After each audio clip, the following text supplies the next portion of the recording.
Hello, and welcome to the CCF Online channel. We are excited for you to be part of another worship experience. We pray that what you learn here today will deepen your relationship with Jesus. Enjoy the message. My name is Cesar Evangelista Buendia. The fact that I'm standing here in front of you would surely make my mother say, "Kung buhay pa ang lolo mo, siguradong matutuwa yun."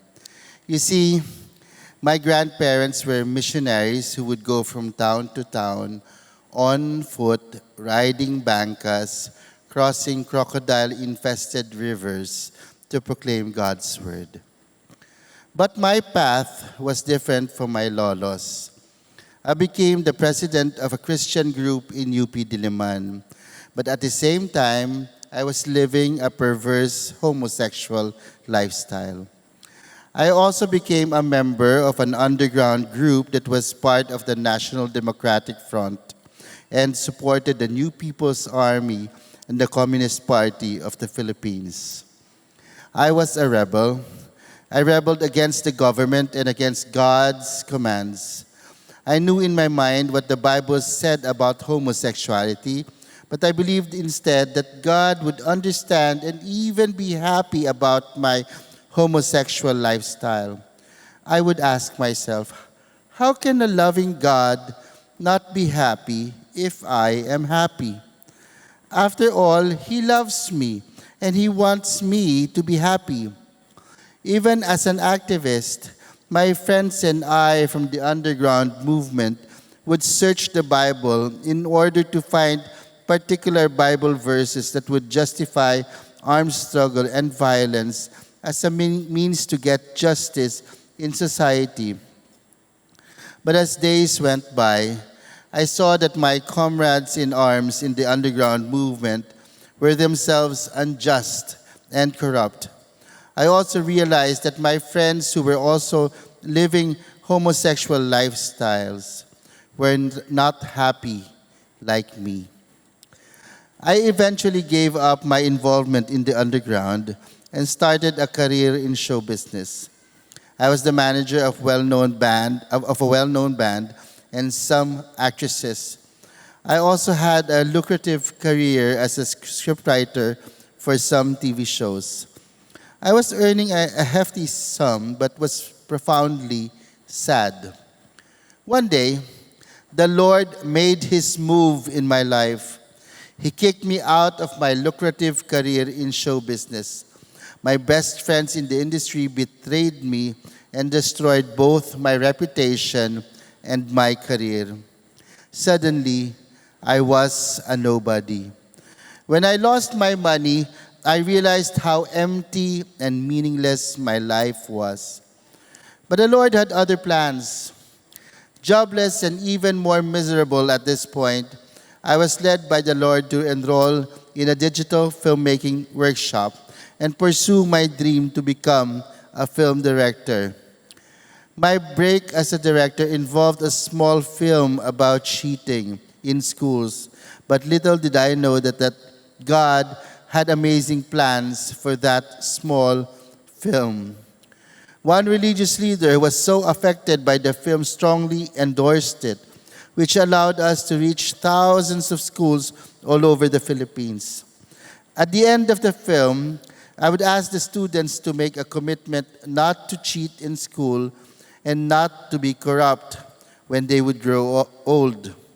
Many would stand and make a commitment, but the students were just doing it for show. As this scene repeated itself, I would sense the Lord prodding me. "Mention my name," He said.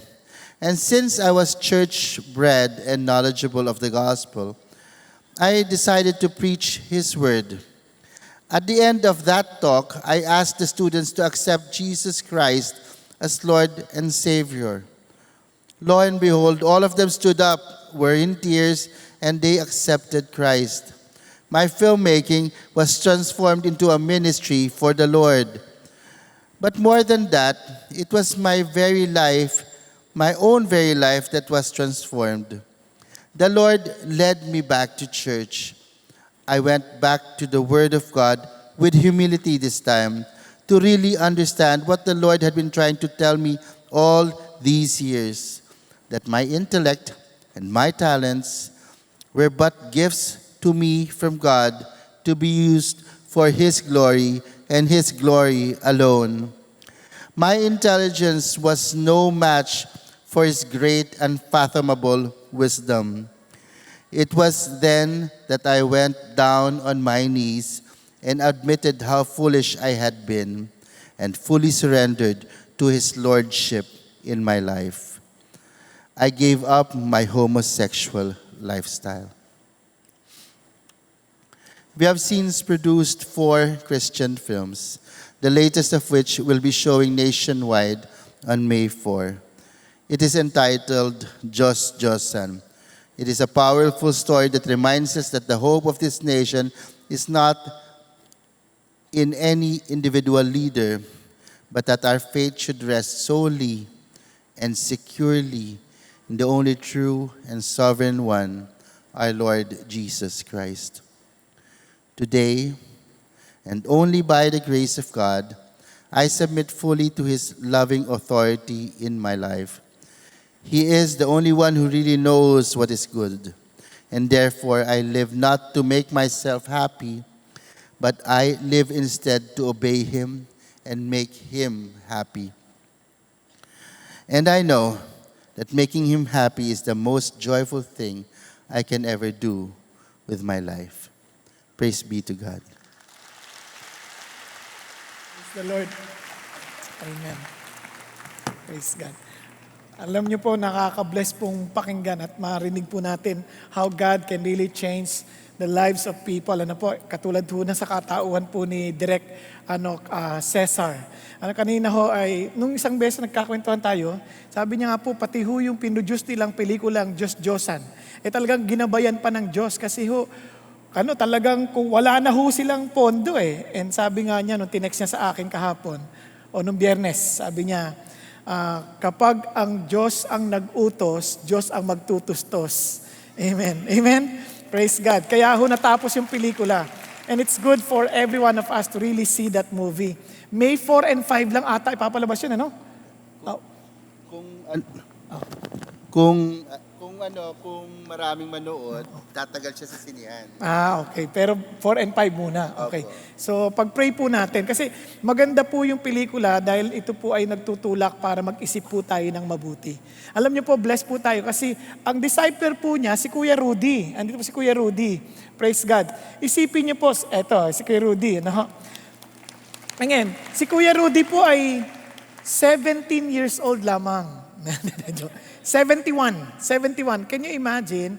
Even at his age, he was willing to serve the Lord and to disciple younger people. Kaya po, ito po si Kuya Rudy, dinidisciple niya si Cesar. At ngayon, praise God, and God is using both of them para po ma-spread po yung Word of God through movies. Di ba? Amazing po yan.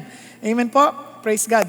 Kaya nga ho, nung minsan lumapit siya, kinukuha niya ako artista, sabi ko, huwag mong sirain ang karir mo. Joke lang. Tayo pong lahat ay tumayo, pag-pray po natin siya. Biro lang po. Okay, tayo po mag-pray. Tayo magpasalamat sa Panginoon. Father God, we are so thankful. You are so good to us. You really love our country so much that you even raised people like Cesar, Father in heaven. Alam niyo po kung paano po, Panginoon, nakaka-impluensya ang media sa kaisipan ng kabataan, sa kaisipan ng bawat Pilipino. At alam din namin, Panginoon, na ang mga pelikulang napapanood namin ngayon ay hindi po nakakaudyok sa tamang moralidad. At salamat, Panginoong Diyos, na sa magitan po rin ni Cesar at Panginoon ay kinakasangkapan po ninyo siya upang mapaabot, Panginoon, ng tamang kaisipan patungkol sa buhay sa magitan ng pelikula. Hiningi kong suportahan mo siya. Dalahin kong ingatan mo siya. Bantayan mo siya, Panginoon Diyos, nang hindi po magwagi ang espiritu ng kadiliban laban sa Kanya. Alam po namin na sa gantong pagpapatotoo niya, aming Ama, alam po namin na ang espiritu ng kadiliman ay talagang galit na galit at nais po marahil siyang saktan o maaring sirain aming Panginoon. Ngunit salamat po that we are more than conquerors in Christ Jesus. At wala pong makapananaig sa amin dahil kayo po ang aming kasama. Kaya bantayan mo po si Cesar. Allow him to grow in his relationship with you. And thank you, Father God, for Kuya Rudy. Thank you, Lord, for using him, for allowing him, Father God, to spend time also, Father God, and to really invest his time, Father God, in helping Cesar and the other members of the group, O Lord, to grow in you. And I pray, Father in heaven, to continually strengthen him, give him long life, O God. Use him, Father God, for your glory and honor. Thank you, God. And tonight, I pray, Father in heaven, to really allow your Holy Spirit to move in our midst. Allow your name to be exalted, Father God, from among us. And I pray, Lord Jesus, to allow your word to be spoken forth with power, glorifying no one else but you. Thank you, Jesus. Give us your understanding, give us your wisdom, and allow us to apply everything that we're about to discuss tonight, Father God, in our own lives. That people will truly be blessed because your church is here in the Philippines. Thank you, Lord. In Jesus' name we pray. Amen. Amen and amen. God bless you. God bless you. God bless you. Praise God. Alam po ninyo, bago tayo tumungo sa ating aralin ngayong gabi, gusto ko lang rin pong marapatin sa ating kalagitnaan ngayon to just remind us patungkol po sa darating na eleksyon, this coming May 9. Marami po nagtatanong kasi sa akin, sino ba iboboto mo? At minsan nagtatalo-talo pa sila. And sa totoo lang po, ganito po ang prinsipyo na gusto kong i-share sa inyo. Sabi po kasi sa Bible, ganito, basahin po natin Deuteronomy 17. Ito pong sabi ng Lord. Ito po ay bilin niya sa mga taga-Israel. Sabi niya, nakita ninyo? Linaw? Kapatid, ayan. When you enter the land which the Lord your God gives you, and you possess it, and live in it, and you say, I will set a king over me, like all the nations who are around me. Kasi ito po, bilin niyang Panginoon Diyos sa Israel, because at that time, they were not yet a nation. They were still entering to the promised land. As they enter the promised land, sabi ng Diyos, you will become a nation. And eventually, you will also feel like parang maybe envious of other nations. Baka sipin mo, gusto rin namin magkaroon ng hari tulad nila. Kasi theocratic ho sila eh. They were being led by the prophet, and God speaks to the prophet, and God leads them through the prophet. Yun po ang kanilang setup noon. Ngayon, sabi ng Lord, pero alam ko na that one day you will desire to have a king of your own. Pero when you choose a king, etong sabi niya, you shall surely set a king over you whom the Lord your God chooses. Now, listen to this. Si Lord ang mamimili. Okay po? Sabi niya, kaya it is napaka-importante. It's very important for all of us to really pray to God to give us a leader who will really honor the law, who will really honor righteousness, and who will really allow for His kingdom to advance in this country. Kasi siya naman namimili eh. Tama ba? Ganun pa man, sabi ng Diyos, binigyan niya pa rin tayo ng batayan since we are given the freedom to choose. And mga bumoto, binigyan niya rin tayo ng guidelines. Amazing si God eh. Sabi niya, one from among your countrymen, you shall set as a king over yourself. You may not put a foreigner over yourself who is not your countryman. Sa madalit salita, sabi ng Diyos, gusto ko yung loyal talaga sa bayan ninyo at naiintindihan kayo kasi kababayan ninyo. Naintindihan po natin. May loyalty. Sunod, moreover, hindi ko po i-discuss in detail, kayo na po mag-pray. Moreover, he shall not multiply horses for himself, nor shall he cause the people to return to Egypt to multiply horses, since the Lord has said to you, you shall never again return that way. Hindi po naglilikom ng kayamanan para lamang po asahan ang yaman na ito or umasa sa inumang bagay o sa ibang bayan, kundi umaasa ho sa Diyos. Yun ang sinasabi niya. So, dependence on God. Pangalawa, he shall not multiply wives for himself, or else his heart will turn away, nor shall he greatly increase silver and gold for himself. Sa madaling salita, hindi mo lang binoboto yung pinakapangulo, kundi pati yung pamilya, kadamay rin, kasi they might also influence the leader to become corrupt. Yun ang sinasabi niya. Naintindihan po natin. So, kinukonsider din yun. Ngayon sabi niya, now it shall come about when he sits on the throne of his kingdom, he shall write for himself a copy of this law on a scroll in the presence of the Levitical priest. It shall be with him, and he shall read it all the days of his life, that he may learn to fear the Lord his God by carefully observing all the words of this law and these statutes. Ibig sabihin, ito po ay bumabatay po sa kautusan ng Diyos. And obviously, in our context, wala ho, siyempre, sa batas ng Panginoon. Kundi, ibig sabihin, batas din ng ating kanayunan. Bakit po? That his heart may not be lifted up above his countrymen, and that he may not turn aside from the commandment to the right or to the left. In other words, this person respects the law. He is not above the law. Nagkakaintindihan po ba tayo? Now, hindi natin ma-exhaust siyempre yung mga qualification. Kaya nga binigyan tayo ng gabay. Naalala niyo yung may gabay. Ito ang punto.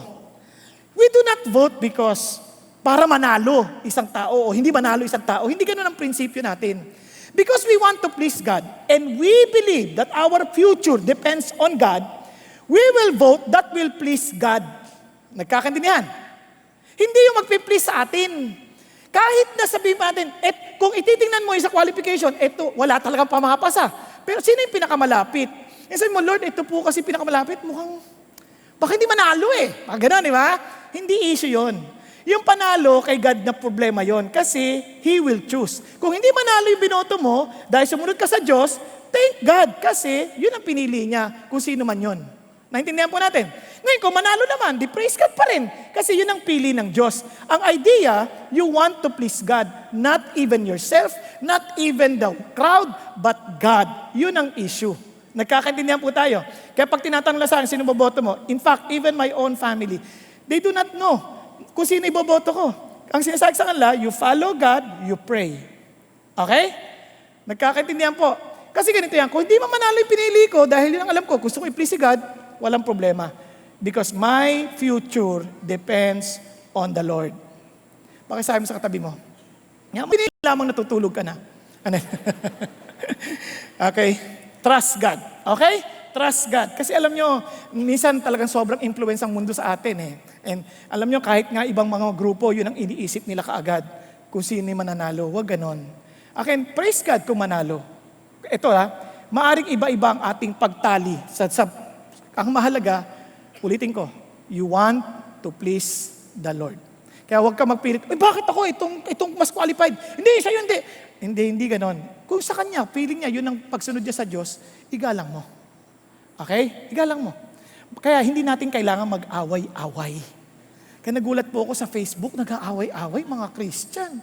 Dahil lang sa mga kandidato nila. Sayang, ulitin ko, wag yung kandidato mo, yung kandidato ni Lord. Dahil si Lord ang sinusunod natin. Okay pa? Okay, good. So, hindi yan ang ating topic ngayong gabi.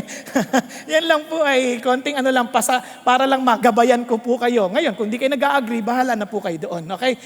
Ginagalang ko po ang inyong pong opinion. Total sa akin, sinusunod ko lang yung sinabi ng Bible. Kung ayaw nyo maniwala, kayo yan. Total, kayo naman ang pupunta sa impyerno. Ay, hindi, joke lang. Biro lang po. Now, punta na tayo sa ating aralin ngayong gabi. Sabi natin, we are following this series. We're doing a series on love. And itong love natin, sabi natin, on our first part of this year, we emphasize on loving God and others. And of course, hindi lang tayo nagtapos doon. We need to obey God's word and God's appointed leaders. Ngayon baka magtaka, mamaya ko, tapos yung VNE, very soon. Hindi po ngayon yon, sa susunod pang mga tagpo. Pero you might say, bakit naman halos equal obeying God's word and appointed leaders? Bakit naman pinagpapantay pa ninyo? Ito po ang dapat nating maintindihan. Yung bagay ng pag-ibig sa Diyos, masusukat yan kung totoo at masusubukan yan sa pagmamahal natin sa ating kapwa. Kaya sabi ng Panginoong Hesus, napakalinaw, sabi niya, if you love God and you hate your brother, sabi ganon, you are a liar. How can you love God whom you do not see and yet you hate your brother whom you see? Kaya tama yan kasi tingnan niyo po isipin niyo, there were groups of people or religious groups during the time of Jesus. They say they love God. But when this Son of God became human, they hated Him and even crucified Him. Madaling sabihin, Lord, mahal kita. Pero ito, never. Ganon, di ba? Ganon yung nangyayari. Minsan, kaya meron tayong mga preferred na tao. Ito, mahal ko. Ito, tanggap ko. Ito, hindi. Hindi ganon. If you truly love God, mamahalin mo yung kapwa mo kahit sino man siya. Nagkakaintindihan? Nagkakaintindihan tayo. Kaya naalala ko si St. Francis of Assisi, nung minsan naglalakad siya, bigla merong ketonging mama, lumapit to sa kanya. And sabi ng Diyos, yakapin mo. May ketong to yakapin mo. Niyakap niyang ganyan, no? Tapos talagang daman-daman niya yung pag-ibig ng Diyos. And right after that, pag alis siya po, biglang nawala na yung mama. And sabi niya, si Lord kaya yun? We do not know. Pero one thing, hindi matitiyak ako, malalaman mo lang kapag ang puso mong talaga nagmamahal sa Diyos, masusubok yan sa tao. Okay po? Tingnan mo yung katabi mo. Ayan. Tingnan mo yung nasa likod mo. Tingnan mo, tinalikuran ka. Mamamahal mo ba ang ganyang klaseng tao? No. Nakuha niyo yung sabihin? Ang pangalawa, tingnan niya, obey God's word and obey appointed leaders. Kasi malalaman mo lang yung totoong obedience. Okay? The real obedience to God's word will also be tested in your obedience to your authority here on earth. Kasi ang dali po magsabi, susunod ako sa Diyos, pero hindi dito. Kasi yun ang maling-maling pagpagnanaw. Kaya po ngayong gabi, our topic is about honor, authority, and be a blessing. Yung ibig sabihin, the principle behind this is this: obey God's word, obey God's appointed leaders. If you truly obey God's word, you will surely obey His appointed leaders. Yun ang isang bagay, tinan nyo ha, from the scripture.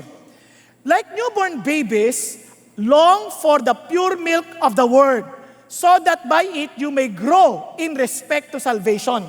If you have tasted the kindness of the Lord, if you became a Christian, sabi niya, long for the pure milk of the word. Now, coming from chapter 2, 1 Peter, mapapansin ninyo, if you read further, ito mapapasa niyo, submit yourself for the Lord's sake to every human institution, whether to a king as the one in authority. Nasabi ni Peter, madali mag-submit kay Peter kasi siya yung lingkod ni God eh. Hindi, whether to a king as the one in authority. Si king, yun, nagpe-persecute sa amin yan eh. Yes, submit yourself for the Lord's sake. Not for his sake, but for the Lord's sake to every human institution. Now let's continue. Or to governors as sent by him, for the punishment of evildoers and the praise of those who do right. And look at the words. For such is the will of God, so that by doing right, you may silence the ignorance of foolish men. Now let's continue.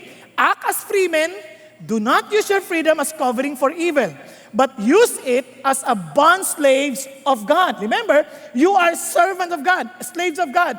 Kaya sabi niya, honor all people, love the brotherhood, fear God, honor the king. God wants us to honor the king, to honor those who are in authority. Now, mamaya papaliwanag ko sino mga authority na to, pero di naman natin sa honor. Ano ba ibig sabihin ng honor? Now, mahilig ka bang mag-basketball? Ikaw, kuya, hindi ka mahilig? Anong hilig mo? Ikaw, mahilig ka? Ikaw, anong hilig mo? Ha? Martial arts. Okay. Anong klaseng martial arts? MMA. Huwag na lang yan natin pag-usapan. Sinong sikat na MMA, na player? Ha? Sino? GSP. Sabi natin, GSP na lang. Total, hindi naman natin din alam lahat yan. So, sikat yan si GSP. Paborito mo siya. Okay? Supposing si GSP dumating dito. At anong pangalan mo, iho? Si Daniel. Nakakita ni si GSP na dito. Nagkakatid sa CCF. Animawa lang. Tapos tilapitan mo kagad. GSP, kamusta po? Ngayon, itong amazing kay GSP. Sabi niya, nanonood ka ba ng MMA? Opo, paborito ko po kayo. Ganun ba? Tapos sige, di bale, tinanggal niya yung jacket niya. Ang sabi niya, sa'yo na to. What? Hindi. Sa'yo na to. Ngayon, anong gagawin mo sa jacket? Isipin mo, at hindi lang niya ginawa yung jacket. Pinirmahan niya pa sa likod. Yung pangalan. Paglagay ko, pag uwi mo sa bahay, hindi mo lalaban yan. Hindi mo lalaban yan. Special yan eh. Kahit ang daming jacket dyan, na yung mga jacket, ang gaganda pa ng tatak, signature. Itong jacket na to, iba to. Kaya ilalagay mo pa marahil to sa isang kwadra. Kasi itong jacket na to, jacket ng paborito kong MMA player. Naintindihan po? Ang tawag dyan, honor. Ino-honor mo yung jacket.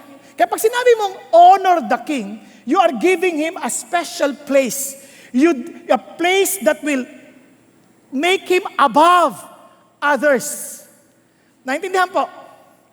Kaya pag sinabi mong honor the brotherhood, ibig sabihin, honor the other brothers. Ibig sabihin, pinibigyan mo siya ng better preference kahit sa upuan. Sige po, kayo na po mauna dyan. Kung sakaling kasabay kayo, oops, kayo na po. Nakuha niyo po yung sabihin? You give a preference. Parang sinabi mo, ikaw ang pararangalan ko. Yun ang sinasabi ng Diyos. When you honor the king, gawin mo yan. Tinama, sabi ng Lord, obey your leaders and submit to them. Pansin niyo, bakit pareho? Obey, submit. Kasi ang totoo niyan, yung obey is the external expression of our honor. But the submit, yung una nagsasabi kung totoo sa puso mo. Naintindihan po natin? Parang ganito. Halimbawa, nakaupo ka dyan. Ni-reserve mo. Nakalagay, no reservation. Dumating yung usher. May pinauupo, wala yung kasama mo dahil nag-reserve Tapos, tinanggal yung bag. Sabi niya, pasensya na po, no reservation. Dahil Christian ka, ganito ka. O sige po, thank you po. Ganyan, okay lang po. Okay lang po. Tinanggal yung bag. Seemingly, nag-obey. Tama ba? Pero minsan, ang puso, ganito, arti-arti nila, nauna naman talaga kami dito Nilagay ko lang dito reservation Parang, alam sino. Tapos, pero sa loob, opo. Pero pag nakikita niya sa labas yung mukha ng usher, kapal niya. Nakuha niya, posible yung obey sa labas, pero hindi maayos sa puso. Parang Pinoy. Common yan sa atin, di ba? Excuse me po, di ba? Ang bait-bait. Paglagpas kasi naman nag-uusap sa gitna Nakakaloko Di ba? Ganun tayo. Kaya ang sabi ng Diyos, don't just obey. You submit. In other words, you honor. Bakit? For they keep watch over your souls as those who will give an account. Now listen. If you happen to be a person of authority, don't ever forget this.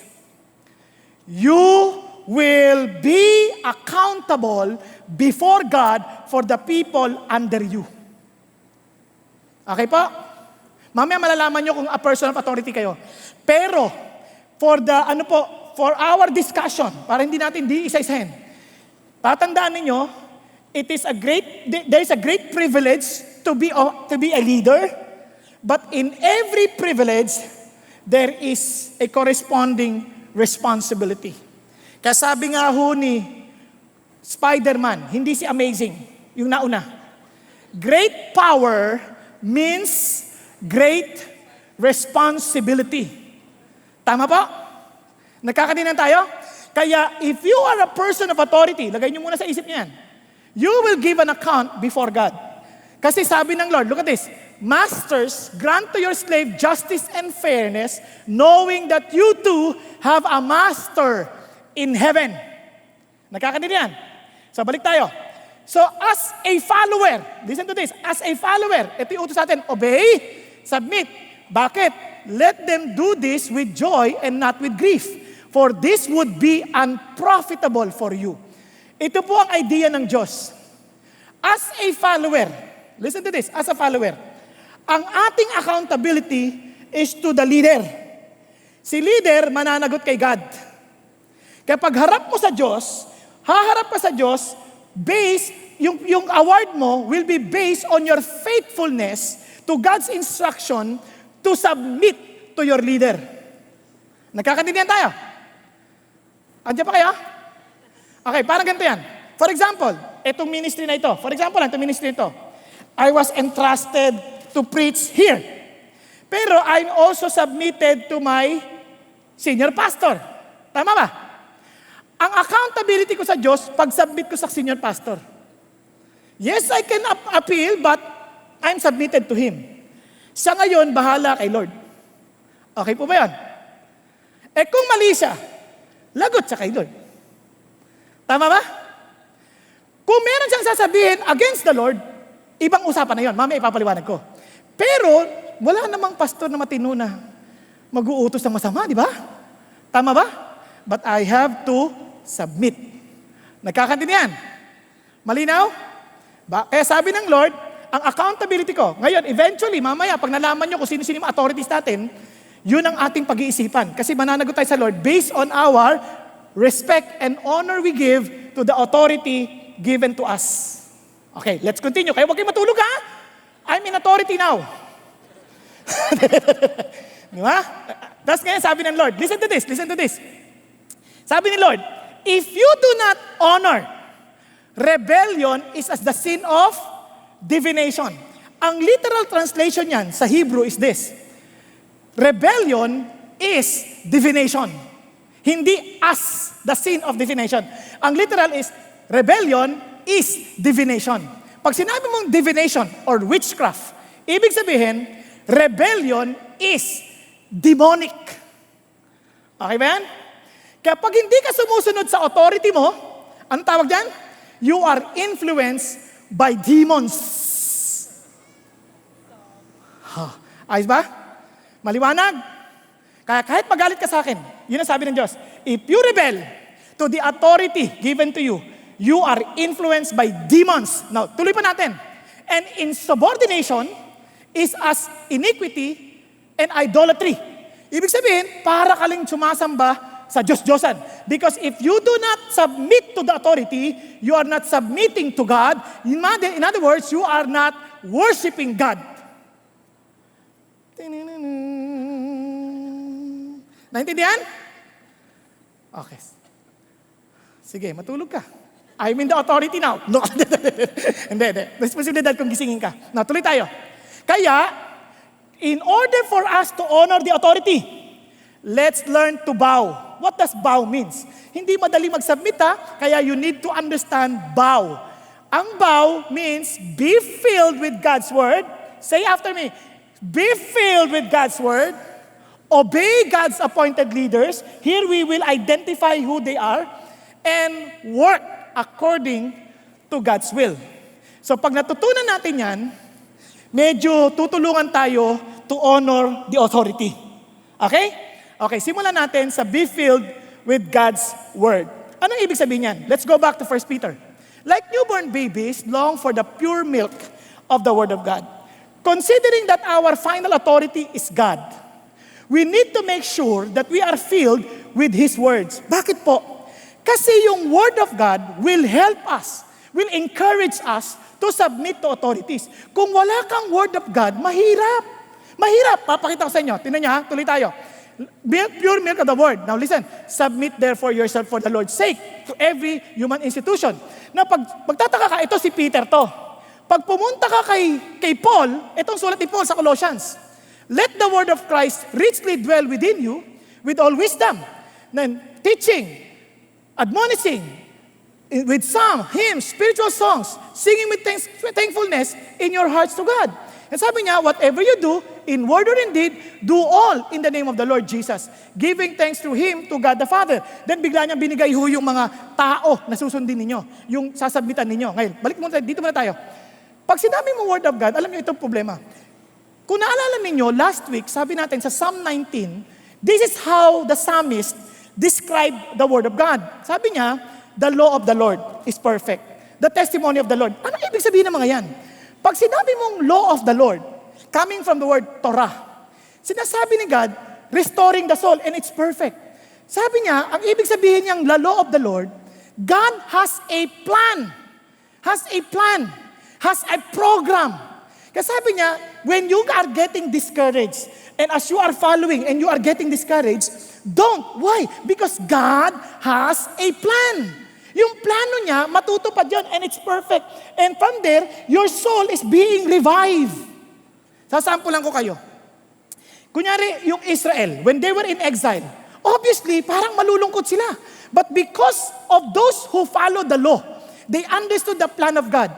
Sunod sila sa Diyos. Kaya nga, si Daniel, for example, when he was in exile, he followed the Lord. Kaya ang sabi ni Lord, my plans for you is not for your calamity, but to give you a future. It is for your welfare. Kaya pag alam mo yung plano ng Diyos, maliwanag sa iyo yung salita ng Diyos, hindi ka matatakot. Kahit anong ginagawa ng ibang tao laban sa iyo. Naintindihan po natin. Now, just to give you a personal testimony. Ako po, pastor for 17 years sa ibang ministry. Natanggal ho ako dahil nagkamali ako. Yung pagkakamali ko, hindi naman mali yun dahil it affected the ministry. Sumulat po ako sa artikulo parang ganyan. So, yung sinulat ko artikulo, na kuryente, sa madaling salita. Hindi ko ba detalye sa inyo kasi mahabang oras, pero ganun pa man, magtiwala lang kayo, nagkamali ako. Okay? Nothing moral. Okay? Baka masibi, ano yung immorality ba yan? Hindi. It was something technical. Okay? Natanggal. So, sa mga salta, I got disciplined. I got disciplined for 7 months. 6 months to be exact. Sa bahay, house arrest, not ministering for 1 month, kaya 7 months. I was separated from my family for 6 months. Ganun ang pangyayari. Okay.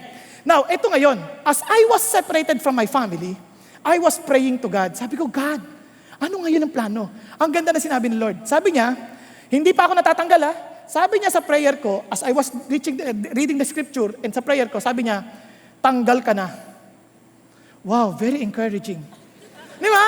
Tanggal ka na, but I will expand your horizon. So God allowed me that my heart would be filled. Kasi since separated ako from my family, I was all alone, wala ako ibang kausap kundi ang Diyos. Magbabasa ng Bible, usap sa Diyos, babasa ng Bible, usap sa Diyos, pray, basa ng Bible, ganyan. And somehow, God granted me a chance also to speak to some people, pero normally, si Lord lang, kasi wala naman ako talagang, walang gusto makipag-usap sa akin. Di ba? Ngayon, ito na ang maganda. Sabi ng Lord, i-expand ko yung horizon mo. Just trust me. Huwag kang magagalit, sumunod ka lang. Isipin niya, tinanggal ako. Hindi ako nagalit. Hindi masama loob ko. Alam niyo, nung natanggal ako, pag uwi ko, ito sabi ko, Hallelujah! Kasi sabi ni Lord, tanggal ka na, but I will expand your horizon. I could not see how God will fulfill His words. But one thing for sure, I understand what He promised. And alam niyo, na-surprise po ako. After 4 years, hindi nakakapag-preach na po ulit ako.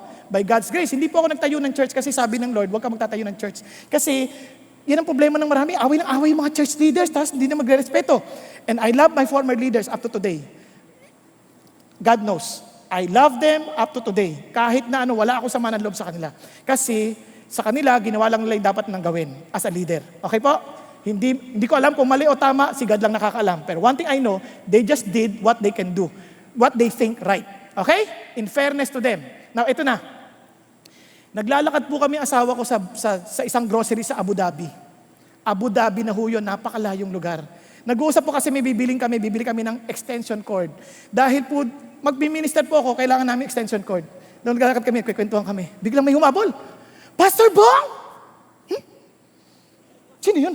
Tinignan ko, ay, opo, paano niyo ako nakilala? Narinig ko yung boses ninyo. Boses pa lang, may dating na. joke lang. Ang ibig ko sabihin, God really expand my horizon. Hindi ko alam yun. Tapos ito pa, kanina ho, may nag-attend sa 3 o'clock. Sabi niya, Pastor Bong, pakamay. Ay, bakit po? Taga-Saudi po kami. Hindi kami talaga taga rito. Taga-Saudi po kami. At lagi namin kayong pinanonood. At alam niyo, blessed na blessed po kami. At ngayon po, gusto namin magkaroon ng CCF doon. Ganun ba? Naku, praise God. Pero alam niyo, doon ko naintindihan. Kapag sinabi ng Diyos, yun ang dahilan, ba't di ka sasamang loob? Bakit? Because what He promised, He will surely accomplish. Amen? Kaya nga, kasi yung testimony ng Lord, sure. Yung character ni God, so when you read the scripture, you learn the character of God, sigurado yun, wala kang katalo-talo, and it makes the wise the simple. Now look at this, and the precepts of the Lord, the principles to live by, where God said, don't get angry, don't be bitter to anybody, just love them. Yun ang sabi niyo, precept, kaya yung utak mo, malinis. Alam niyo pa ba may sama ka ng loob, maging mali-mali decision mo. Kasi yung sama ng loob, maghahari sa'yo. Can never allow bitterness to be in your heart. Yun ang sabi ng Diyos eh. Tapos sabi ng Lord, the commandment of the Lord, His direction is pure. And sabi niya, hindi lang yun. The fear of the Lord, you worship God. The reason why the Bible brings you to worship Him. And sabi niya, and the judgment of the Lord, His decision will always be righteous. Wala kang talo. Kaya kahit nasa bahay, sa opisina ninyo, para kang niyayari ng boss mo, wala kang katalo-talo. May salita ng Diyos eh. Siya namamahala. Nung accountant po ako, may kliyente po ako, byuda. Sa probinsya pa naman. Tinulungan ko siya dahil wala siyang pera. Tinulungan ko, inayos ko po yung kanya pong tax. Yung kanyang tax return. Inayos ko. Sabi ko, wala na po kayong alalahanin dyan. Wala kayong babayaran dahil ano lang ho kayo, tama lang. May refund pa nga dapat kayo, pero wag nyo na pong hingin yung refund kasi maliit lang naman. Talaga po, thank you po ah. Ibig sabihin, itong 10,000 ko, akin na po ito, o sa'yo na yan. Nakakatuwa. Pagdating ko ng Maynila, tumawag. Ba't kayo may iyak? Yung sa buwis, yung mamang in charge, kinuha yung 10,000 ko. Sabi niya, akin na 10,000 mo. Galing na accountant mo, akin na 10,000 mo. Para wala ka nang iisipin pa. Alam mo naman dito, kahit na tama, mamaliin. Ganun pa sanabi. Hindi naman ganun na. Hindi ako naniniwala. Baka nagtatrabaho ako sa BIR, hindi ako naniniwala na ganun ang mga taga-BIR. Mga 99%. Pero hindi ganun. Di ba? Hindi sila ganun. Di ba? Balik tayo. Di, sabi ko, Nay, sabi ko sa matanda, sabi ko, Nay, wag na po kayo mag-alala. Ibabalik naman po ng Diyos yan sa inyo. Di bali na po, ibigay nyo na po yan sa Diyos. Tapos yun naman pong kumuha ng pera ninyo, ibigay nyo na rin po sa Diyos. Wag na po kayo mag-alala. Ginabi ko talaga. Wag ko kayo magagahit sa Kanya, ibigay nyo sa Diyos. Alam nyo, kinuha ni Diyos, ng Diyos. Kinuha ni God. Linggo lang ang binilang. Siguro, ininom yung pera, ibinastos, ininom, inatake sa puso, patay. Pero hindi ako natuwa. Hindi siya natuwa. Naiyak pa nga ho kami pareho eh. Sabi ko, kawawa naman po siya. Dahil lang sa halagang 10,000, ikinamatay niya pa. Naintindihan po natin? Kaya pakigising mo yung katabi mo. Sabihin mo, allow the Word of God to fill your heart. Bakit? That will help you to honor your authorities. Now, tingnan nyo si Jesus Christ as an example. From 1 Peter, tingnan nyo ha, for you have been called for this purpose. Because sometimes, the reason why we don't submit, because we feel there is injustice, there is unfairness. Tama? Yung sabi ni Lord, wag ka magkala, you've been called for this purpose. Since Christ also suffered for you, leaving you an example for you to follow in His steps. Look at this. Who committed no sin, nor was any deceit found in His mouth. Wala siyang kasalanan, wala siyang panlilinlang, pero ano na pala niya? He was reviled, but He did not revile in return. Siniraan pa siya. While suffering, He uttered no threats, but kept entrusting Himself to Him who judges righteously. Kaya sabi niya, God, kahit ano pang pinagsasabi nila sa akin, with all the false accusations, thank you because you judge righteously. Because I believe in your word. My Father is true to His words. Yun ang sinasabi ni Jesus. Naintindihan po natin. Kaya, paano ka makakapag-submit sa authority? Whether seemingly unfair or fair, hindi issue yan. Ang issue, Lord, your word is always just. Sabi nga ho ni Bill Gates, gusto mo magtagumpay sa buhay? Kalimutan mo na yung issue ng fairness. Ang mundong ito, hindi kailanman naging fair. Tingnan mo ang katabi mo. Fair ba si God? Pag-isipan niyo mabuti. Bakit hindi ko siya kamukha? Pag kamukha ka, unfair. Kaya, huwag ka nang magtampo. There is no fairness in this world. But you can always be just. Nagkakanindihan tayo. Kaya ito sabi ng Lord. Look at this. Sabi ng Lord. Tingnan niyo si David. Si David yung boss niya, napakasalbahe. Papatayin pa siya. Papatayin pa siya. Kilala niyo si Saulo. Gusto niyang patayin. Alam mo ginawa ni David nandun sa kuweba? Walang ginawa si David na masama sa boss niya, pero pinapapatay. Dahil naiinggit lang yung boss. Anong sabi ng David? Hindi niya pinatay. Sabi ko, hindi ko kailangang galawin ng anointed ng Diyos. Mahal na mahal niya pa yung boss niya. Alam niyo kung bakit? Itong sabi niya, yung awit na kinakanta niya sa Diyos, nung panahon na yon ay ito. Be gracious to me, O God. Be gracious to me, for my soul takes refuge in you. Sa iyo ako nakaasa, Panginoong Diyos. Kaya if your heart is filled with God's Word, your heart is filled with faith in God because faith comes from hearing the Word of Christ. Naintindihan po natin. Kaya ho tayo madaling magalit at hindi sumusunod sa ating mga authorities kasi feeling natin iniisahan nila tayo. Tama ba? Hindi. Ngayon, paano maisip na hindi ka maiisahan? Dahil kapag kakampi mo ang Diyos, walang makapananaig sa iyo. Amen? Oh. Amen po? Oh, sabi, buti pa isa. Ang haba ng amen. Sabi, nakakatuwa ka, I love you.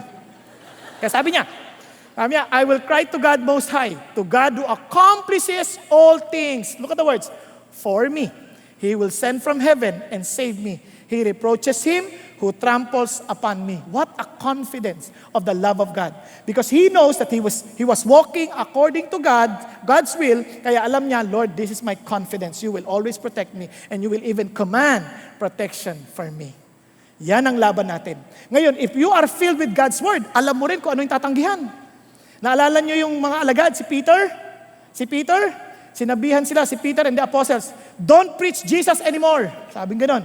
Kalinaw-linaw na instruction ni Jesus sa kanila, go and make disciples of all nations. You shall be my witnesses in Jerusalem, Judea, Samaria, and to the uttermost part of the earth. Ang linaw nun.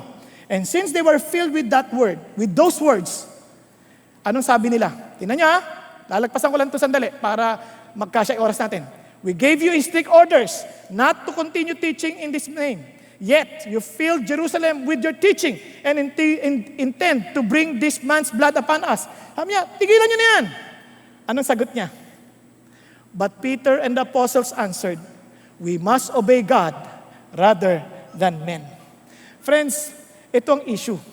Siyempre, may mga instruction ng mga authorities over us that are not really according to God's will. Tama? Anong gagawin mo? Still honor them. You may disobey by telling them, but keep on honoring them. Naalala niyo si Daniel? Si Daniel, pinakakain ng food that will defile them. Ano sabi ni Daniel? He talked to Aspenas, the man in charge, the person in charge. Sabi niya, you see, we cannot eat this food.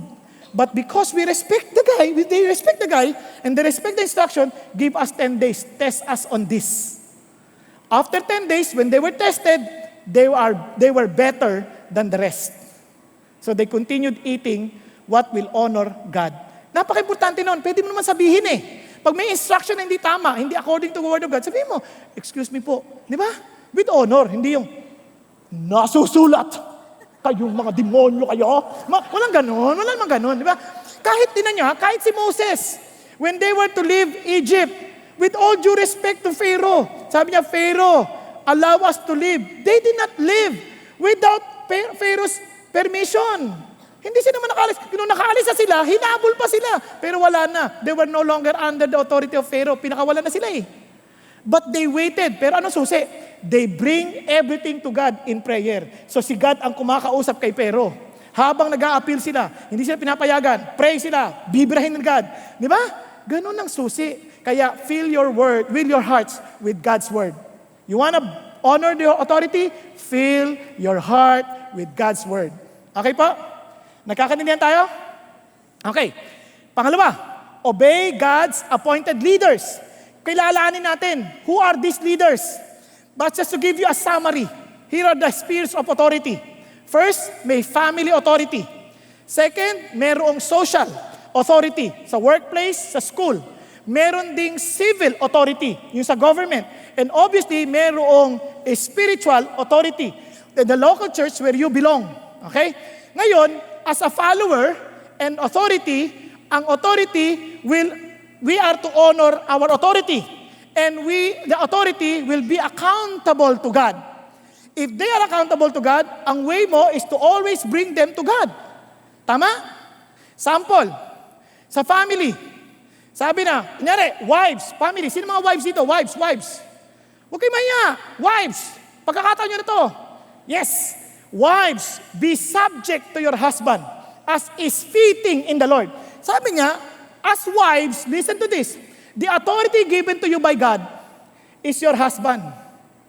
Husbands, be careful. Yes! Relax ka lang. Pag ikaw ang authority over your wife, remember, you will give an account to the Lord for your wife. If your wife is not serving God, if your wife is not faithful to God, if your wife is not doing what God wants her to do, you will be accountable to God. If your wife does not fulfill God's calling in her life, you, as the husband, including me, are accountable to God. Nagkakaintindihan tayo? Asa nga yung mga husband? Biglang, okay, yes. Na para maliwanag na kagad. Now, wives, listen to this. How will you honor your husband? Alam niyo sabi ng Panginoon, if you honor your leaders, you will never speak anything bad against your leaders. Alam niyo minsan mga wives, kung ikwento yung asawa sa mga kaibigan, yung asawa ko, napakasipag, sipag kumain, ang sipag gumala, ang sipag matulog, ang kapal na mukha. Minsan ganun Alam niyo, minsan nalulungkot ako, yung mga wives, lalo na kahit sa D-group, kinikwento nila, sinisiraan nila asawa nila. Huwag mo niyong gagawin yan. If you submit, tinan niyo submitting as is fitting in the Lord. Parang si God yun. Parang ganito, yung para kay God, ipapakita mo sa husband. Kunwari, sabihin ng husband, sweetheart, gawa mo naman ako ng coffee. Kung sagot ng mga asawa, grabe ka naman dahil kong ginagawa Ikaw na, tanda mo na Ay, may ginagawa rin ako. Tapos, kape lang. O yan, tanda. Ganun ba? Imagine mo si Lord yung nanghingi. Paying coffee, kahit anong ginagawa mo. Ay, Lord, sige po, sandali lang po. Bababa ko lang po ito, ha? Gagawa ko kayong coffee. Anong gusto niyo, Lord? Anong gusto yung coffee? As is fitting in the Lord eh. Tama ba? Kunyari, yung husband yung naghahanap. Sweetheart, nakita mo dito yung brief ko? Brief mo pala yan eh. Ba't mo sa akin nahanap? Ano ka sinuot ko? Ganun ba? Di ba siyempre, wag mong babastusin yun. Leader mo yun eh. Leader mo yun. Dapat, with all respect. Ganun ba? Teka, saan mo ba nilagay? Di ba ikaw naglaba? O sige, hanapin ko. Ganda pa kasi si Lord ang inisip mo, yung what is due to the Lord, the honor due to God, ipakita mo sa asawa mo. You're not doing it for the husband, you're doing it to the Lord. Nagkakaintindihan tayo? Okay pa kayo? Parang masama na loob nyo eh. Ha? Tuntua siya, yes! Alam mo, ganyan-ganyan yung reaction ng isang mama. Sabi niya, yes! Ganyan siya, no? Lagot. Pagdating sa bahay, sabi niya, narinig mo, ha? Sweetheart, narinig mo, ha? Narinig mo! Yung sinabi ni Pastor. Alam niyo, mula noon, hindi niya na nakita asawa niya 2 linggo. Nung 2nd linggo, medyo naaaninag niya ni asawa niya mula sa kanang kamay. Ay, sa kanang mata. Doon niya lang naaninag. Hindi yun na. Hindi yun ako ay kwento, no? Nung sinabi niya yon, sinapak siya ng asawa. Nabulag, na-black eye. Kaya after 2 weeks, naaninagan niya na. Grabe naman. Slow. Ay, joke lang. Ba't naman kayo ganyan? Di ba? So sabi ng Lord, come on, wives. Submit ka sa asawa mo. Hindi naman siya mabuting asawa eh. No, listen. In the same way, naalala niyo yung 1 Peter chapter 2, si Jesus Christ, reviled but did not revile back. Remember that he had no sin? Ang fair yung asawa ko eh. Sabi niya, in the same way, you wives, be submissive to your own husbands. Hindi naman siya Christian eh. So that even if any of them are disobedient to the word, they may be won without a word by the behavior of their wives. Wow. Ay, hindi. Kahit hindi Christian? Kung utusan niya akong pumatay? Iba na yon, patay na eh. Ang idea, I would rather obey God than men. Pero ang idea, kahit ano pa, you give your full submission because you trust God. Nagkakaintindihan po. Kasi sabi niya, kahit hindi Christian yan, mapapahiya yan sa kabutihang ipinapakita mo. Naalala ko tuloy yung babae na si Gloria. Yung asawa, alam niyo mga lalaki kasi, parang pakiramdam nila, they're very manly if the wife submits to them. No? Ito nangyari. Sabi sa mga kabarkada niya, "Hoy pare, doon tayo sa bahay, mag-inuman tayo sa bahay." Isipin mo mag-iinuman sa bahay, 1:00 na ng hating gabi. Di kinatok pa. "Gloria! Busa ang pinto!" Dito naman si Gloria. "Gloria, ikaw ba yan?" Dali mo! Binuksan yung pinto. Medyo luma na eh. Medyo maganet. Sabi niya, Gloria, ikaw pala yan. Sabi niya, sige, maganda ka ng inumin namin. Maganda ka ng serbesa. Gloria, 1:00 na. Sabi niya, pakialam ko, mag-produce ka. Produce ka. Kung ikaw yung Christian na babae, ano gagawin mo? Kayo ang kakapal ninyo. Gantong oras, wala kayong mapla sa buhay. Hindi ganoon, Christian to eh. Sige, upo muna kayo. Okay, pare, upo na kayo. Nag-pray, sabi niya, Lord, saan ako bibili? Alam mo agad si Lord, 7-Eleven, open, 24 hours. Punta siya, bili siya. Tapos sinandaan niya, ito sa cerveza, inom kayo. Tapos sabi niya, huwag luto ka ng pulutan. Itong babae, naku, ang bait-bait. Dati luto ng pulutan, kumakanta pa. In Him we live and move. Tapos sabi niya, Mare, nagtataka na yung mga kaibigan. Mare, ang sama-sama na asawa mo. Sinusunod mo pa rin. Naku, kayo naman pare. Alam mo, kasi Christian ako. Sabi ng Bible, submit. Ibig sabihin may joy. Pag naglingkod ka sa asawa mo, with joy. Christian ako eh. At bukod pa ron, dahil Christian ako, alam ko pupunta ako ng langit. Alam niyo nung si pare ninyo, hindi yan Christian. Maiimpyerno yan. Kaya, pinasasaya ko na yung buhay niya dito sa lupa. Naging Christian. Di ba?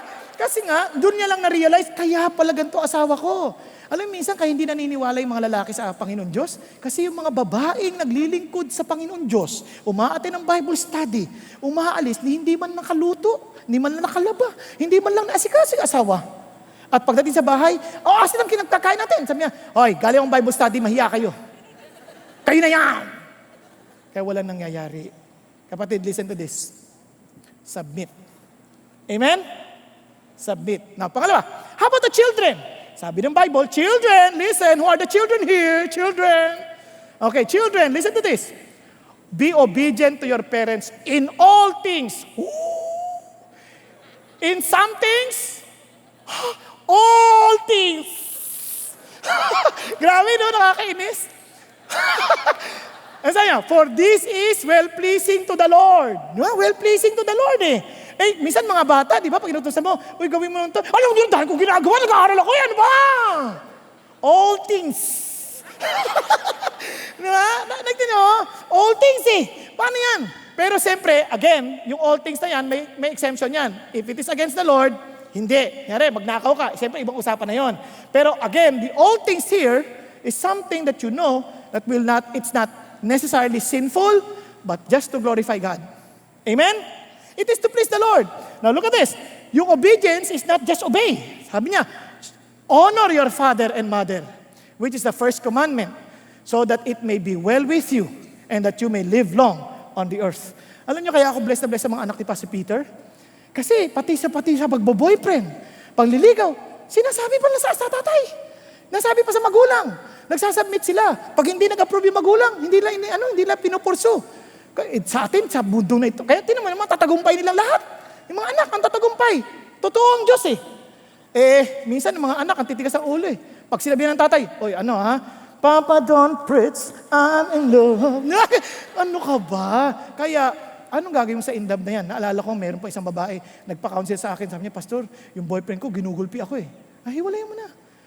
Ay! Pastor, di mo naintindihan. Sobrang mahal na mahal ko siya. Ikaw mo, ginugulpi ka. Hindi ka pa nga asawa, ginugulpi ka na eh. Lalo na pag nag-asawa na kayo. Ganun ba talaga, Pastor? Hindi ko kaya. Ganun. Di magpagulpi ka na. Di ba? Wala ka bang magulang? Di ba? Yun ang problema eh. Alam niyo, you really want to know the will of God?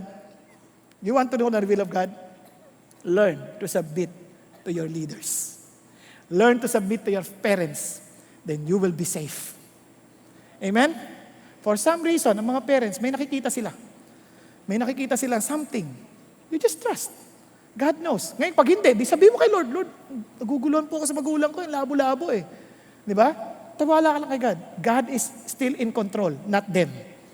Okay pa? Okay? Now go to the social. Slaves, in all things, obey those who are your masters on earth. Sino itong mga masters mo on earth? Pwedeng supervisor, pwedeng manager, pwedeng owner. Tama ba?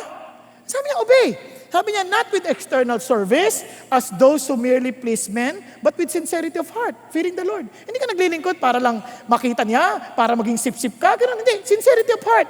Kasi isip mo, yung reward will come from God. Tama? Promotion does not come from the east or from the west. It only comes from the Lord. Now continue. Whatever you do your work heartily. Ulitin ko, when you obey, it is for the Lord.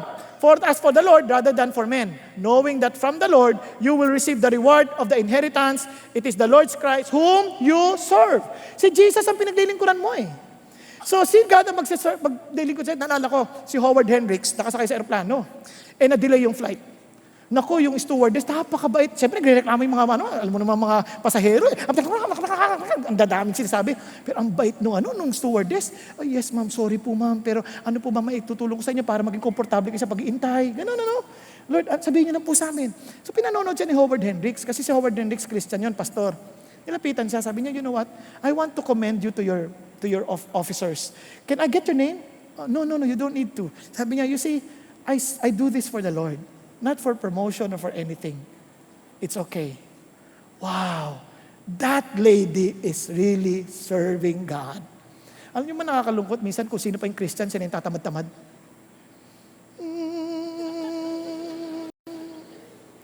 Kahit sa eskwelahan, kung sino pa yung Christian, hindi nag-aaral, umaasa sa prayer para sa exam. Ano ka ba? Pag mag-exam ka, mag-pray ka at mag-aral. Naintindihan niyo po?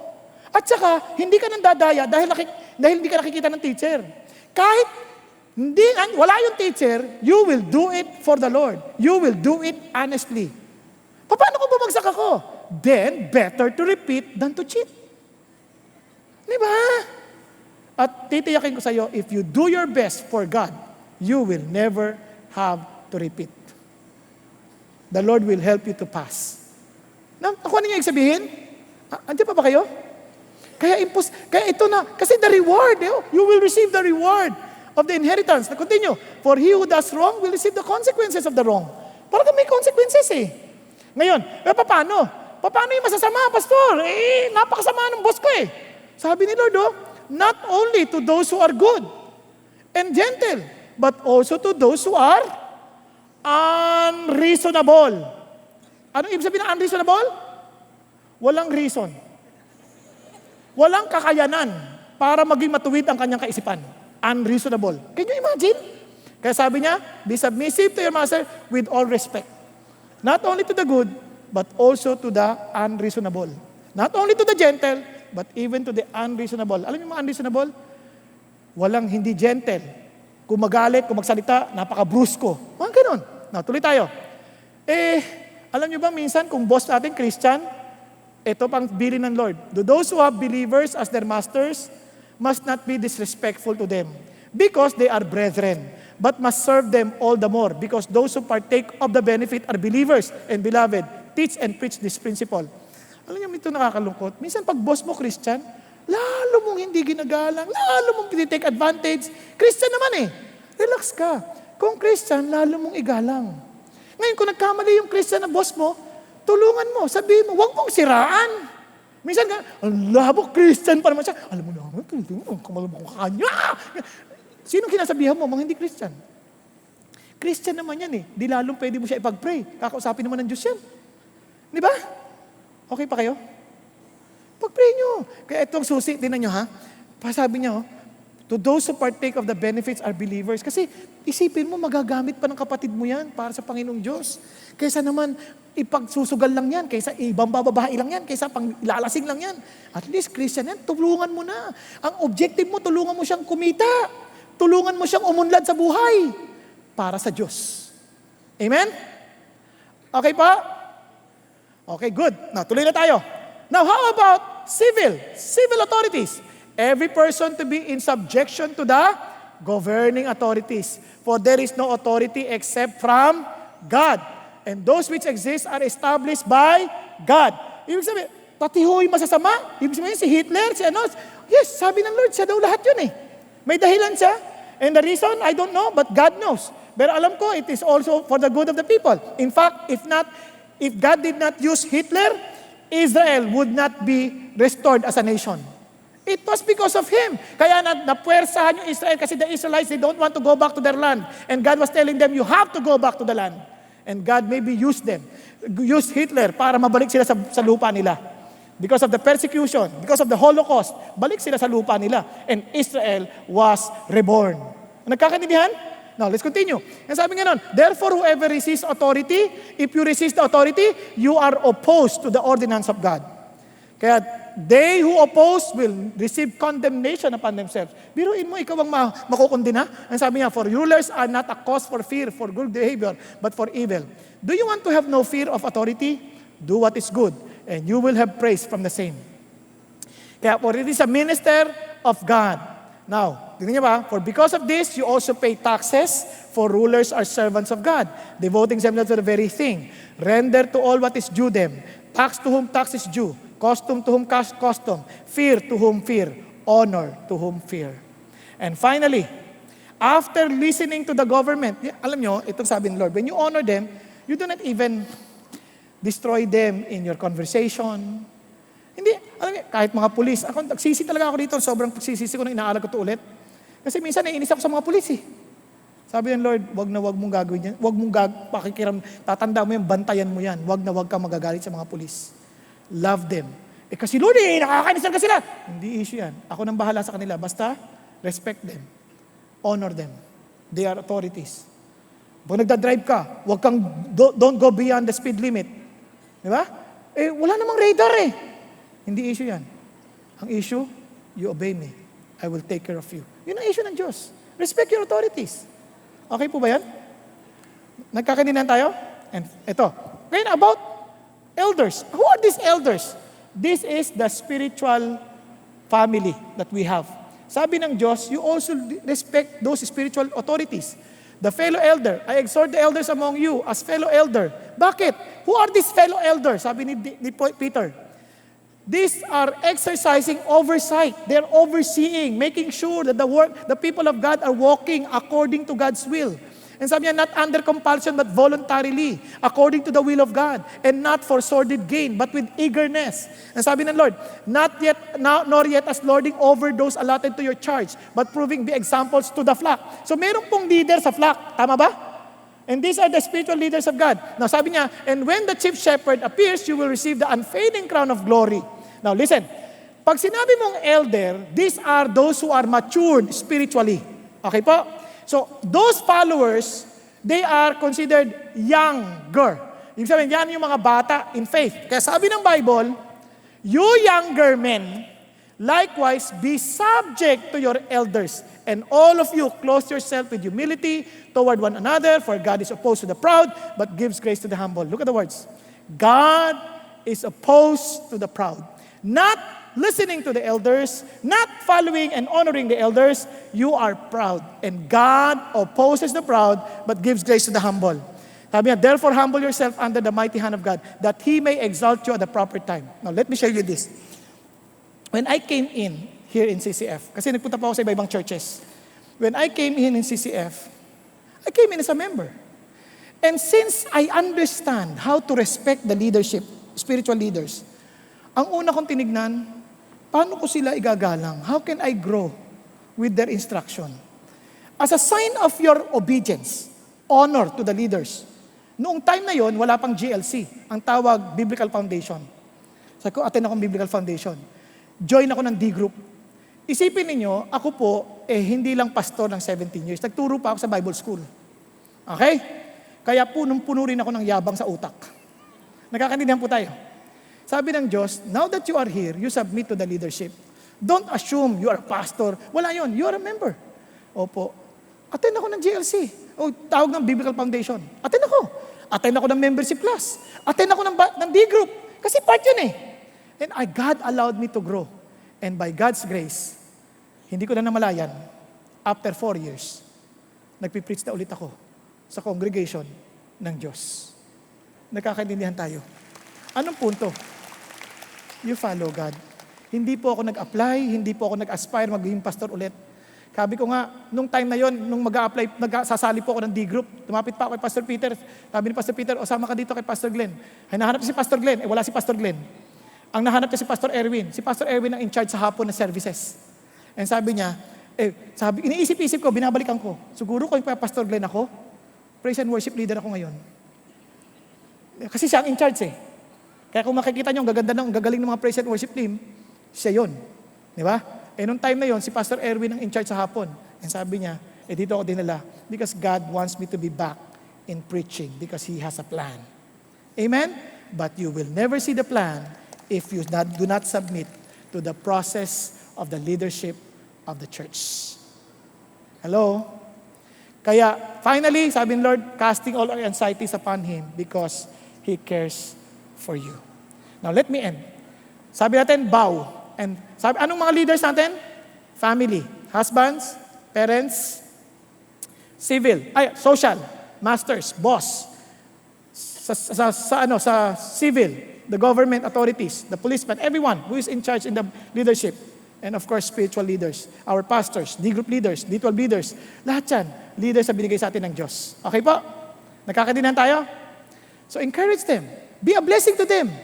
Now, finally, sabi ng Lord, letter W, work according to God's will. Listen to this. Sabi ng Lord, submit yourself for the Lord's sake to every one human institution, whether to a king as the one in authority, or to governors sent by Him. Why? For such is the will of God. Friends, our lives is to submit to God's will. Yun ang ating buhay. At ito ang blessing. Once you submit to His will, your prayers will always surely be answered. Nagkakanindihan tayo? Napansin niyo ba, minsan, ba't laging di siya sagot ang prayer ko? Minsan nagsasabihin tayo, buti ka pa, favorite ka ni God, lagi ka siya sagot ang prayer. Hindi totoo yan. Hindi totoo yan. Ang dami nagpa-pray sa akin para mabuhay, patay sila lahat.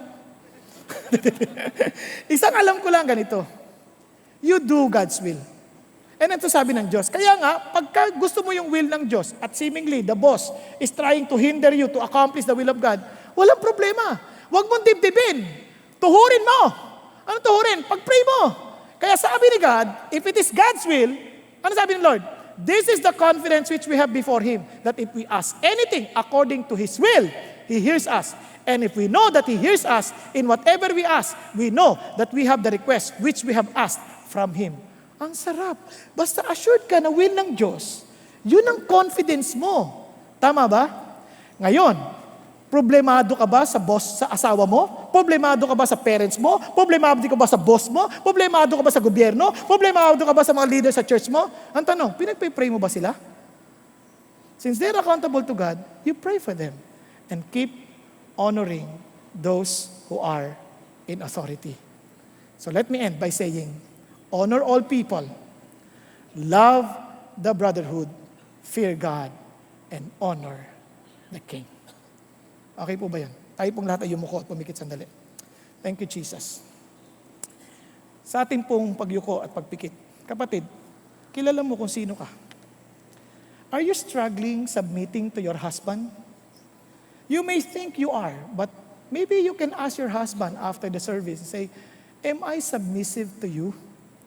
Now, you can only really mirror the truth if you are humble enough to really ask Him and say, am I really giving you joy in your leadership as a husband? Pag-isipan ninyo. Kaya sabihin niyo sa Lord, if you are struggling with that, why don't you just raise your hand to the Lord and say, pag-pray mo ako, Pastor, I need God's grace that I will always submit to my husband. Yes, thank you, Jesus. Thank you, Lord. Hallelujah. Or maybe you're a child, you have parents, and you feel you are struggling, respecting them, honoring them. You see, when the Lord told you to honor them, it's not because they're honorable. That's not the issue. They will be accountable to God. Di mo problema yon. Ang problema mo is you honor them, you respect them, you obey them. Are you struggling with that? If you are a child and you have that struggle, go ahead, taas mo rin kamay mo sa Diyos. Sabi mo, Lord, I need that help. I need your prayers. Thank you, Jesus. Thank you, Jesus. And for those who are working, maybe you have a boss, and the Lord is, you have struggles submitting to them. Taas ka rin sa kamay, taas ka rin sa Lord. Sabi mo, Lord, ako rin po yun. Thank you, Jesus. Thank you, Jesus. Ngayon, para naman doon sa authorities, maybe you're struggling paying your taxes properly, or maybe you have struggled obeying the policeman, or whoever. Taas mo rin sa Panginoon Diyos ang iyong kamay. Thank you, Jesus. And if you're struggling with your spiritual leaders, you do not even considering being part of a small group, you just ignore the instruction, even the instruction for the traffic and everything, and you're struggling. You see, friends, I'm not judging you, I'm not condemning you. Maybe you need help also, you need prayers. Just raise your hand to the Lord. Thank you, Jesus. And for those who raise their hands, will you please stand up as a sign of your humility before God and say, God, I'm standing up because I really feel I need your grace. You say you give grace to the humble, so I come before you now. Lord, you know my struggles. Lord, you heard those cries in the heart of these people who are struggling with their husband, struggling in their submission. Lord, they need your grace. Help them. Encourage them, O God. Show them your word. Help them to be excited in knowing your will, Father God, through your words, so that they will trust you more. And for the children, O God, give them a foresight of your great blessing, Father God, that you have stored for those who are obedient to you. And Father God, for those who are working, I pray that you will just encourage them and remind them of your promotion, Father God, that it will not come from their bosses, but it will come from you. But they will respect and honor their boss. And for all of us, Father God, may you teach us to always honor those who are in authorities, those in the government, oh God, and also in the church. Lord, you know our weaknesses. We cry before you, Father. Lord, all of us who are standing, I pray, Father God, that we will submit with joy in our hearts because we're doing this for you, not to the people that you have placed in front of us, but to you, O Lord. And I pray, Father God, that when those testings of our obedience and loyalty to God, to you, come by serving and submitting to our human authorities. I pray that we will pass with flying colors by your grace and by your strength. Lord, fill our hearts with your Spirit and with your word, that we will obey our leaders, for we want to always work according to your will. In Jesus' name we pray. Amen. Amen and amen. God bless you. Thank you, Jesus. Indeed, the Lord is our ultimate authority. So as we stand and sing this song, let's commit to trust and obey Him.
So for your convenience, our tithe boxes are situated around the area. Have a blessed Sunday, everyone. Jumpstart your spiritual journey by joining an online or offline small group. Go to ccf.org.ph/dgroup. Worship together with us via live stream here at 9 a.m., 12 noon, or 3 p.m. Philippine Standard Time. Join us at stream.ccf.org.ph. Want to find a CCF near you? Check us out at ccf.org.ph/locations. We are so excited you were able to join us today. God bless and see you next time.